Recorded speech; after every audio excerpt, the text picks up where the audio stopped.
प्रदेश को निज़ाम-ए-मुस्तफ़ा बनाने की जो कोशिश और गज़वा-ए-हिंद बनाने की जो कोशिश अनेक वर्षों से चल रही है, उसके साथ संघर्ष लगातार जारी रहा।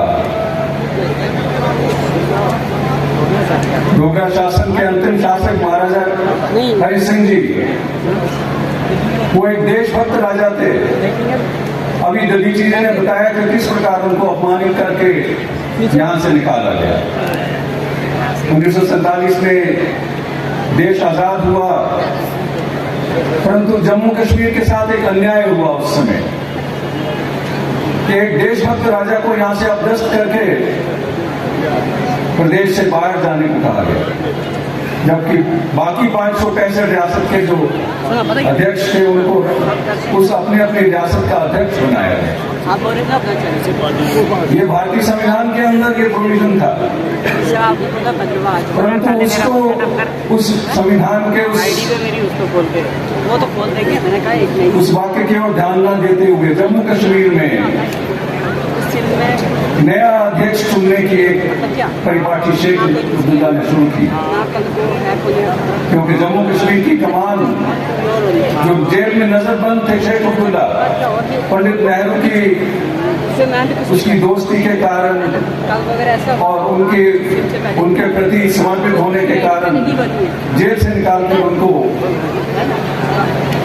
जम्मू कश्मीर का पहले एडमिनिस्ट्रेटर और फिर प्राइम मिनिस्टर बनाया गया। वो कोई चुने हुए नेता नहीं थे, ना ही वो सारे जम्मू कश्मीर को रिप्रेजेंट करते थे।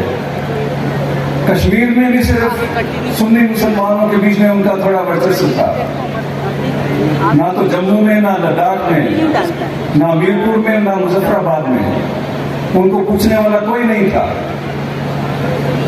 और जो उन्होंने संघर्ष किया था राजा के खिलाफ, वो भी कश्मीर के अंदर अपने समाज के प्रति उनका जो भी रहा समर्पण, उसके लिए उन्होंने संघर्ष किया। उन्होंने भी कभी नहीं सोचा कि मैं जम्मू और लद्दाख का भी मुझे ऐसे शासक बना दिया जाएगा। तो इस प्रकार से शेख अब्दुल्ला जब शासक बने और ऐसे देशभक्त राजा को यहां से महाराजा हरि सिंह को निकाला गया, ये महाराजा हरि सिंह के कारण ही है कि जम्मू कश्मीर भारत का आज अंग है।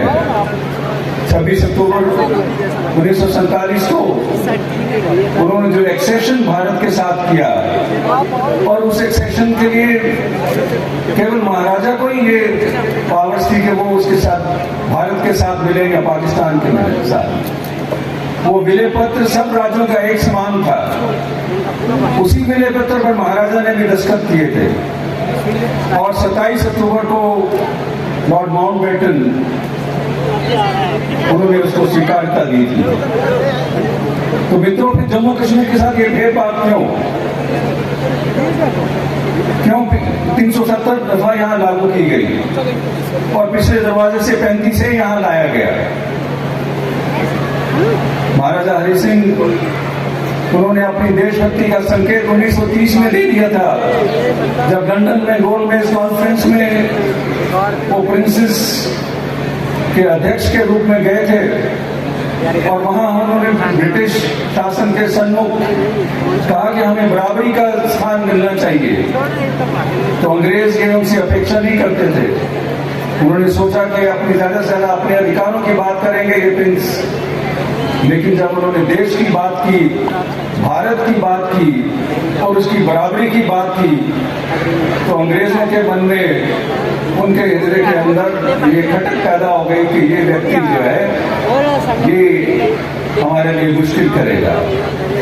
और इसीलिए उन्होंने उसको हटाने के इरादे से बहुत जतन किया लॉर्ड माउंटबेटन ने भी कि किसी प्रकार से महाराजा हरि सिंह अपनी रियासत का विलय पाकिस्तान के साथ कर रहे, परंतु महाराजा ने उनकी बातों को इस विलय पत्र पर हस्ताक्षर करने से उनकी सब चालों को विफल कर दिया। महाराजा बड़े प्रोग्रेसिव थे। उन्होंने धार्मिक स्थानों को सब जातियों के लिए खोल दिया।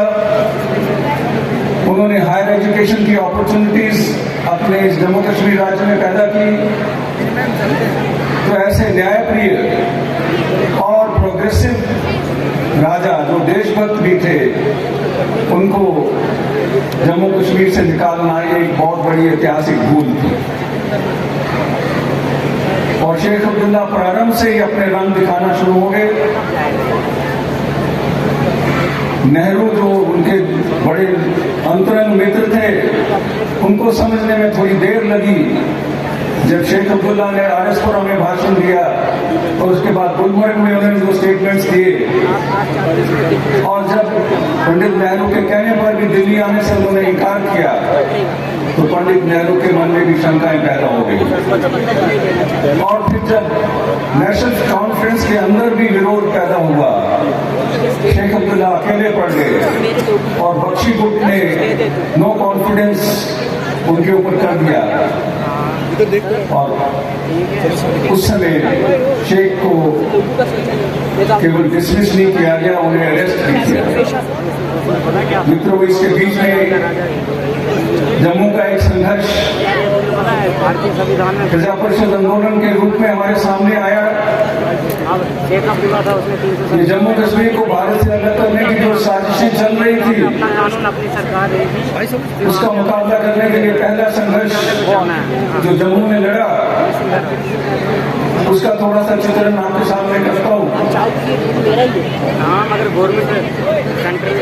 22 अक्टूबर 1947 को कबायलियों ने जम्मू कश्मीर पर आक्रमण कर दिया और उसका समर्थन पाकिस्तान की रेगुलर आर्मी कर रही थी। तो कबायलियों के देश में सब लॉजिस्टिक्स और उनकी सप्लाईज की देखभाल पाकिस्तान आर्मी कर रही थी।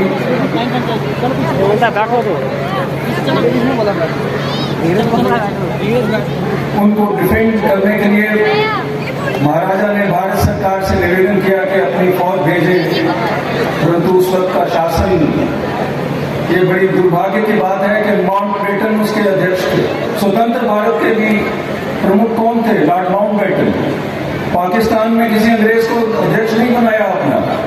ये भारत में पंडित नेहरू की कमजोरी थी कि लॉर्ड माउंटबेटन को यहाँ का वायसराय बना दिया। आर्मी के जनरल्स भी ब्रिटिश थे, भारत में भी और पाकिस्तान में भी, और उनको दोनों का जो कंबाइंड जो कमांड थी वो भी ब्रिटिश ऑफिसर के पास थी। ऐसी स्थिति में ब्रिटिश आर्मी जनरल्स ने कहा कि हमारे पास हथियार नहीं है, हम फौज नहीं भेज सकते। तो सरदार पटेल ने प्राइवेट प्लेन्स करके 1940 में प्रारंभ हुआ और थोड़े ही समय के अंदर 60 से अधिक शाखाएं जम्मू कश्मीर में लगने लगी। गांव-गांव तक उसका विस्तार हो रहा था। अनेक प्रचारक पूरा समय लेकर संघ कार्य का विस्तार कर रहे थे।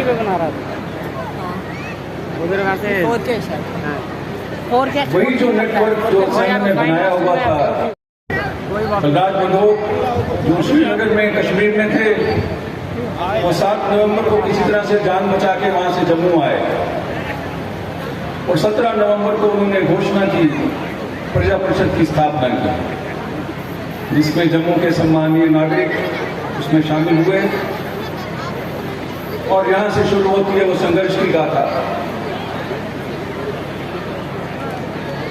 विद्यार्थियों का एक आंदोलन हुआ जम्मू साइंस कॉलेज में, जो लगभग जनवरी से अप्रैल तक चला। उस आंदोलन में विद्यार्थियों की विजय हुई, उनकी बातें मानी गई। ये संकेत था कि जम्मू का राष्ट्रभक्त समाज शेख अब्दुल्ला के साथ नहीं है, वो राष्ट्रभक्त स्वयंसेवकों के साथ, विद्यार्थियों के साथ, नागरिकों के साथ है। तो मित्रों, उसके बाद शेख अब्दुल्ला जब राज्य के लिए अलग संविधान, अलग प्रधान, अलग कॉन्स्टिट्यूशन की बात करने लग पड़े, तो प्रजा परिषद के जो नेतृत्व था उनके मन में शंकाएं पैदा होने लगी। जम्मू कश्मीर का विलय तो पूर्ण हो चुका है, परंतु शेख अब्दुल्ला उसको भारत के साथ मिलने नहीं दे रहे और उनके इस कुचक्कर के अंदर पंडित नेहरू उनका समर्थन कर रहे। तो मित्रों, प्रजा परिषद का आंदोलन 52 में डिस्ट्रिक्ट हेडक्वार्टर्स पर इसी एक नारे को लेकर हुआ कि 2 विधान 2 प्रधान 2 निशान नहीं चलेंगे। और डिस्ट्रिक्ट हेडक्वार्टर्स पर आंदोलनकारियों के हाथ में तिरंगे झंडे थे, गले में उनके भारत के राष्ट्रपति की फोटो थी, बाबू जगदीश प्रसाद की, जुबान में भारत माता की जय। इन लहरों के साथ वो आगे बढ़ रहे थे। पहला बलिदान 14 दिसंबर को चम में हुआ। बेलाराम गोली का शिकार हुए, तहसील पर झंडा फहराते हुए, तिरंगा झंडा फहराते हुए। मित्रों, स्वतंत्र भारत के अंदर तिरंगा झंडा फहराना, अपना राष्ट्रीय ध्वज फहराना कब से अपराध हो गया? किस बात का अपराध था ये? फिर उन पर गोली क्यों चलाई गई? और भारत की सरकार मूक दर्शक बनकर क्यों देखती रही? और इसके बाद एक के बाद एक बलिदान होने लगे।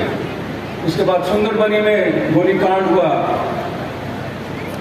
फिर हीरानगर में, फिर जोड़िया में और रामबन में। रामबन में भी जब 3000 लोग तहसील की तरफ बढ़ रहे थे तो पुलिस ने गोलियां चला दी, 3 लोग वहां ही धराशायी हो गए। तो मित्रों, ये बलिदानों की कहानी